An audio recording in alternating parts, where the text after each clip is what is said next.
उन पाखंडियों को, उन स्वघोषित धर्म गुरुओं को एक बार लड़कों के ऊपर भी कमेंट करना चाहिए कि लड़के आचरण में रहें, इन बाबाओं का इलाज होगा। और खबरें ऐसी आ रही हैं, ऐसी अभद्र टिप्पणी करने वाले बाबाओं के खिलाफ कानूनी कार्रवाई की तैयारी चल रही है। ना तो मैं ऐसे बाबाओं के चक्कर में पड़ता हूँ, ना अपने घर की महिलाओं को जाने देता हूँ कि ऐसे बाबा अगर बहन बेटियों के लिए कोई भी अपमानजनक टिप्पणी करते हैं तो इन्हें तुरंत जेल में भेज दिया जाए, उसके बाद कार्रवाई शुरू हो। कहेंगे फिर धर्म पे हमला हो रहा है। धर्म पे नहीं हो रहा, धर्म तो यार अपने आप में महान है, धर्म पे हमला कैसे हो जाएगा? ठेकेदार तो यही है ना ना ना ना, धर्म के ठेकेदार बनने की कोशिश ना करें।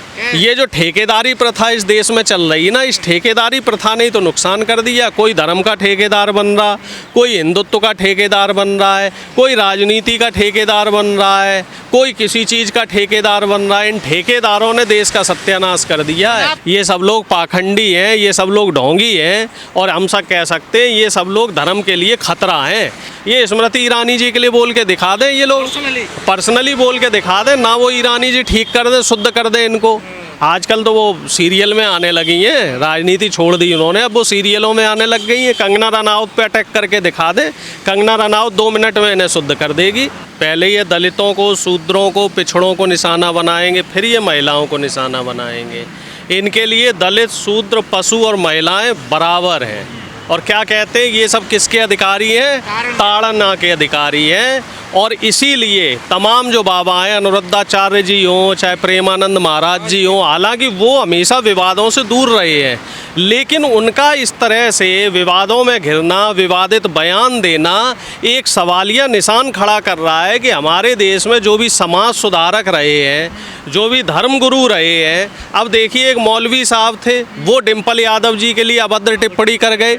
अब ये बाबा लोग औरतों के लिए कह रहे हैं कि साहब औरतें अपवित्र हैं, औरतें पहले जो है शादी से पहले शारीरिक संबंध बना लेती हैं। तो भैया हमारा देश क्या सिर्फ पुरुष प्रधान देश है? क्या संविधान के 75 साल हो जाने के बाद, लागू हो जाने के बाद, हिंदू कोड बिल लागू हो जाने के बाद, क्या महिलाओं को अभी भी बराबरी का अधिकार नहीं मिला? क्या ये बाबा लोग अभी भी महिलाओं को 100 साल जो पहले जो व्यवस्था थी, 1950 से पहले की जो व्यवस्था थी कि औरतों को सती कर दिया जाएगा, बाल विवाह कर दिया जाएगा, और अगर कोई और औरतों को घर से बाहर नहीं निकलने दिया जाएगा। माँ सावित्री बाई फुले ने औरतों को, क्या लड़कियों को इसीलिए पढ़ाने, शिक्षा देने की बात कही थी कि कलयुग में आकर, यानी कि 21वीं सदी में आकर ये बाबा लोग औरतों पे अभद्र टिप्पणियाँ करें। कभी रामदेव हो गए, चाहे उत्तराखंड के मुख्यमंत्री हो गए, वो कहते हैं लड़कियाँ फटी जीन्स ना पहने। भैया कभी लड़कों के ऊपर भी बोल दो। तमाम बीजेपी के नेता कहते हैं लड़कियां 5 बजे के बाद शाम को घर से बाहर ना निकलें, लड़कियां जेवर पहन के ना निकलें। कम से कम उन बाबाओं को, उन पाखंडियों को, उन स्वघोषित धर्म गुरुओं को एक बार लड़कों के ऊपर भी कमेंट करना चाहिए कि लड़के आचरण में रहें, दूसरों की बहन बेटियों को अपनी बहन बेटी समझें। हमारी जो सनातन परंपरा है वो ये नहीं कहती कि हम नारी के लिए अपमानजनक शब्दों का इस्तेमाल करें, हम बहन बेटियों के चरित्र को हनन करें। बताइए कैसे हिम्मत पड़ जाती है इन लोगों की, कैसे इन लोगों का साहस कैसे हो जाता है? क्या इनके घर में बहन बेटियां नहीं हैं? अपनी बहन बेटियों पे अगर बात आ जाए तो ये आग बबूला हो जाएंगे। अभी एक खबर और वायरल हो रही है, उसमें ये कह रहे हैं कि बागेश्वर धाम में वहाँ कुछ औरतें पकड़ी गई हैं, कुछ ह्यूमन ट्रैफिकिंग का, कुछ महिला हैं, ह्यूमन ट्रैफिकिंग का मामला भी आ रहा है। तो क्या है ये बाबा लोग सारे आखिर करते क्या हैं? ये महिलाओं को अपने जाल में फंसाकर उनसे देह व्यापार करवा रहे हैं। ये धर्म के आड़ पे ये क्या गोरख धंधा चल रहा है? जो देवदासी प्रथा पहले चल रही थी, ये भी मंदिरों में ही तो चल रही थी। तो ये क्या है आखिर? क्यों हमारे धर्म का इन लोगों ने मजाक बना दिया है? ये बाबा अपने बाबाओं पर नहीं बोलते जो रेप के आरोप में जेलों में पड़े हैं, जिन पर रेप साबित हो गए हैं? देखिए तमाम वीडियो सामने, उन पर तो नहीं बोलते हैं बाबा। मुझे तो ऐसा लग रहा है साहब कि इन लोगों ने ठेका उठा लिया है बहन बेटियों के ऊपर कैरेक्टर असैसिनेशन करने का, चरित्र हनन करने का। अगर इनका साहस है तो ये चिन्मयानंद पे बोले, चिन्मयानंद के नाम पे ये चुप हो जाते हैं, राम रहीम के नाम पे ये इनको मौन साध जाता है, आसाराम बापू के नाम पे इनको सांप सूंघ जाता है। अब बागेश्वर धाम के लिए इतने बड़े बड़े एलिगेशन लग रहे हैं तो उस पर ये बोलो ना। आप समाज सुधारक बन रहे हो तो अपने जो समाज के जो और लोग हैं जो गंदगी फैला रहे हैं उनके लिए भी बोलो। नहीं, अनुरुद्धाचार्य तो फिर कह रहे हैं ना, देखिए कि जो बेहसे है उनको बेहसे ही बोलना चाहिए। मैंने क्या गलत बोला इस कलयुग में? जो बेहसे का काम करे बेहसे बोलो उनको। देखो ऐसा है, कौन क्या काम कर रहा है ये देश के संविधान ने आज़ादी दी है। इस बात को देश की सरकारें तय करेंगी, देश का संविधान तय करेगा। इन लोगों का काम है कथा वाचन करना, कथा वाचन करें, पूरे समाज का ठेका ना लें। ये समाज के ठेकेदार नहीं है। समाज का ठेकेदार कौन है आज के समय में? जो अदालतें हैं, जो न्यायपालिकाएं हैं, जो कार्यपालिकाएं हैं, जो विधायिकाएं हैं, जो संसद है, इनको तय करने दीजिए कि कौन क्या है। आपका काम है, जो साधु बाबा जितने लोग हैं इनका काम है सिर्फ धार्मिक अनुष्ठान करना, तो अपने आप को ये लोग धार्मिक अनुष्ठान तक ही सीमित रखें। बाहर समाज में झांकने की ज़रूरत नहीं है। नहीं तो इस देश का कानून है, इस देश का संविधान है। बड़े बड़े बाबाओं को ठीक कर दिया, आसाराम बापू को भी ठीक कर दिया, राम रहीम को भी ठीक कर दिया है, तो इन्हें भी ठीक कर दिया जाएगा। पढ़ी लिखी महिलाएं इन बाबाओं के समर्थन में आ रही हैं, उनको क्या कहना बताइए? देखिए ऐसा है, ये लोग जो ऐसे बाबाओं के समर्थन में आ रहे हैं ये लोग समाज के लिए ठीक नहीं है। ये लोग अभी भी मुझे लग रहा है कुछ रुपए पैसे के लालच में आकर बाबाओं के समर्थन में इस तरह के शब्दों का इस्तेमाल कर रही हैं। ऐसी महिलाएं समाज के लिए ठीक नहीं है, समाज के लिए हानिकारक है। कल को इनके ऊपर जब कोई बात आएगी तब ये मीडिया में बयानबाजियां देती फिरेंगी। आप पुरानी व्यवस्थाएं ठीक थी, तब आप एक बात बताइए, पुरानी व्यवस्थाएं अगर ठीक थी तो फिर व्यवस्था बदली क्यों गई? अगर सब कुछ ठीक था तो बदला क्यों गया? बदला गया, जाहिर सी बात है कुछ खामियां हैं। हम लोग कपड़े पहनते हैं, कपड़े क्यों बदलते हैं? पुराने हो जाते हैं तो बदलते हैं ना, कपड़े फट जाते हैं तो नए कपड़े लेते हैं। तो ऐसे ही समय के हिसाब से जब देश का जो व्यवस्थाएं हैं, सामाजिक व्यवस्था, राजनीतिक व्यवस्था, जब उसमें कमियां आने लगती हैं तो सुधार के लिए नई व्यवस्थाएं लाई जाती हैं। पहले समाज में कितनी विषमताएं थीं। देखिए, एक अमीर वर्ग था, एक गरीब वर्ग था। अमीर वर्ग शोषण करता था और गरीब वर्ग का शोषण होता था। मध्यम वर्ग था ही नहीं, सरकारी नौकरियां नहीं थी, देश में कोई ऐसी व्यवस्था नहीं थी जिससे कि पूरा सिस्टम सही से चल सके। सिस्टम चलाने वाले ऊपर बैठे हुए मुट्ठी भर लोग थे, उन पर लगाम रखने वाला कोई नहीं था। फिर ये कोर्ट बना, कानून बना, जिसने ऊपर जो बैठे हुए लोग हैं उन पर लगाम लगाने का काम किया। 1970 में इंदिरा गांधी जी ने कितना अच्छा काम किया, जमींदारी ख़त्म करी। जो निजी बैंकें थीं उनका राष्ट्रीयकरण किया, जो निजी संस्थाएं थीं उनका राष्ट्रीयकरण किया। अगर वो राष्ट्रीयकरण नहीं होता तो अब अंदाज़ा लगा लो इस समय हमारे जो दलित पिछड़े लोग हैं, जो महिलाएं हैं, चाहे वो सवर्ण महिलाएं भी हों, क्या वो बराबरी में आ पाती? और आप देखो जो ये बाबा जानबूझकर बोल रहे हैं, इनसे बुलवाया जा रहा है, मानसिक रूप से पीड़ित हो गए। ये मानसिक रूप से मुझे लग रहा है विक्षिप्त है। इनके अंदर की, हाँ, इनके अंदर की जो कुंठा है वो निकल के आ रही है। बीवी पत्नी बच्चे हैं, इनकी कुंठा निकल के आ रही है। ये अपनी बीवी को भी अपने बराबर नहीं मानते होंगे, उसे भी पैर की जूती मानते होंगे। ये इनकी कुंठा है, इसी को तो मनवाद कहते हैं। ये मनवाद से ग्रसित लोग हैं। दर्जे का समझते हैं महिला। बिल्कुल, ये लोग मनवाद से ग्रसित हैं। ये लोग अपने आप को श्रेष्ठ समझते हैं। कई बाबा तो यही कहते थे कि भैया सिर्फ कथा वाचने का अधिकार सिर्फ पंडितों को है ना, और किसी जाति के व्यक्ति को, धर्म के व्यक्ति को अपने बराबर नहीं मानते। ये लोग ये कहते हैं कि ब्राह्मण दोष मुक्त है। ब्राह्मण अगर किसी का मर्डर कर दे, किसी का बलात्कार कर दे तो उसे सज़ा नहीं हो सकती है। क्यों भैया? जब मनुष्य, सब मनुष्य बराबर हैं, सब हाड़ मांस सबका सेम है, सबका खून सेम है, तो मनुष्य में भेद कैसा? जन्म से कौन महिला पवित्र है, कौन महिला पवित्र नहीं? बाबा नहीं तय करेंगे, ये देश का संविधान तय करेगा कि कौन बाबा क्या करेगा। देश का संविधान है, अभी देश में कानून है, अभी देश में न्याय व्यवस्था है, अभी इन बाबाओं का इलाज होगा। और खबरें ऐसी आ रही हैं, ऐसी अभद्र टिप्पणी करने वाले बाबाओं के खिलाफ कानूनी कार्रवाई की तैयारी चल रही है।